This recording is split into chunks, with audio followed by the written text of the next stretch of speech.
She joins us every Thursday. She's in Colorado Springs. Good morning to you. Howdy.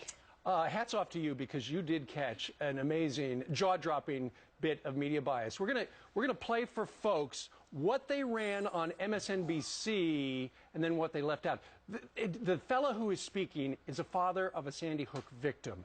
And just to listen to this, it sounds like some gun rights people are heckling him. Listen. Why anybody in this room needs to have one of these assault-style weapons or military weapons or high-capacity clips.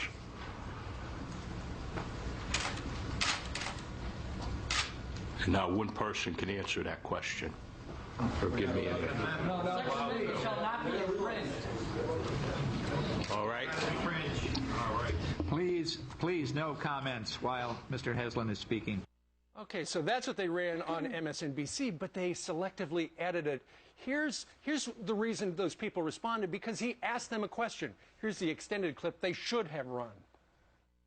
I wish I asked if there's anybody in this room that can give me one reason or challenge this question.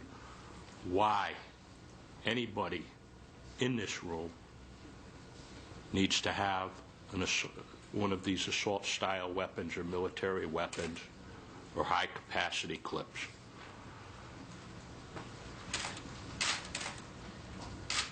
And not one person can answer that question or give me any. And Michelle, when you see the whole clip, you realize he was asking people in the room for an answer, and they gave it to him, but MSNBC, deceptive editing there. They smeared Second Amendment activists, and this was a monstrous example of media malpractice. On Tuesday, the reason why my team at twitchy.com was able to pick up on this story when everyone else was running the false, bogus account of this so-called heckling is that we were paying attention to people who were actually at the hearing, who were tweeting messages that all of that information was false, that there was no heckling and shouting and basically the kind of ruckus that NBC played it up to be.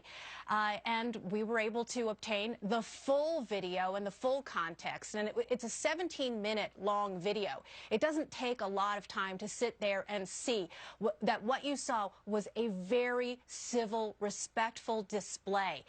And when this man solicited answers, not once, but twice, they answered the question. And somehow that was turned into the most horrible example of incivility to fit the gun-grabbing media's narrative that those people who defend Second Amendment rights and who are law-abiding gun owners are somehow the worst enemies of this country. Have they apologized? Of course not. And in fact, it took a lot of pressure and repetition on the part of our Twitchy editors and many citizen journalists and watchdogs for other outlets to finally acknowledge the truth. You know, the likes of all these left-wing blogs and the Huffington Post and other outlets. And to this day, that, you know what they say, it only it takes a lie travels halfway around the world before the truth puts its shoes on. But fortunately, because of things like Twitter and alternative media, we can chase down that lie and tackle it at the speed of tweet. One other thing that people are talking about a lot, because it's on the front page of the Wall Street Journal today, is Obamacare and how unions would actually feel about it. People are stunned to see this article that unions may now not want to actually have Obamacare, and could it be? Could it be in an interesting way? Also, the discussion is: could it be that your doctor would eventually be part of a union? Maybe you'd get this when you call your doctor's office. Listen to this, Michelle. Hello, you've reached the doctor's office. I'm sorry, the doctor can't see you today. He's on strike. Okay, so on the one hand, is that a reality? Doctors would be joining unions? Well, it certainly could be. Anybody who has watched the movement of the Service Employees International Union, Purple Power, over the last 10, 15 years sees this trend of big labor, public employee union encroachment in health care.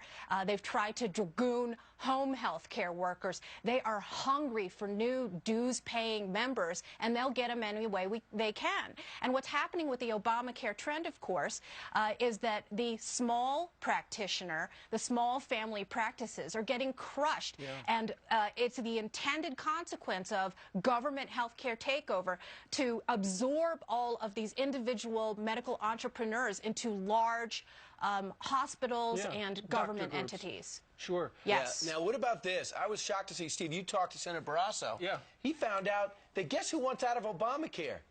Unions. Listen. These are the unions that actually lobbied for and supported the president's health care law. As one union member said, he said, I saw the president say, if you like your plan, you can keep it. Now I'm finding out that I can't.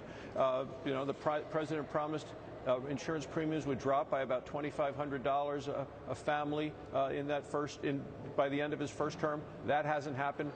Prices have skyrocketed, and now unions are saying, hey, we can't afford health insurance coverage for these employees, these members, under the president's health care law, because the president's health care law essentially has made it worse. Okay, so that's a big story on the front page of the Wall Street Journal today. Michelle, it wasn't supposed to work out that way. Yeah. Hold on. Let me pull out my famous shocked face.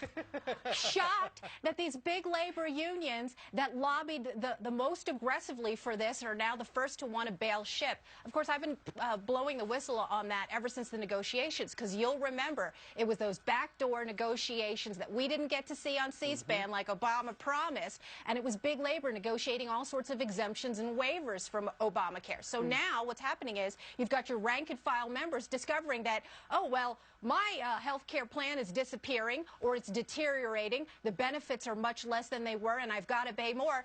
How'd that happen? Whoops. That's not what we were sold. All right, Michelle, thank you very much. You bet. Take care.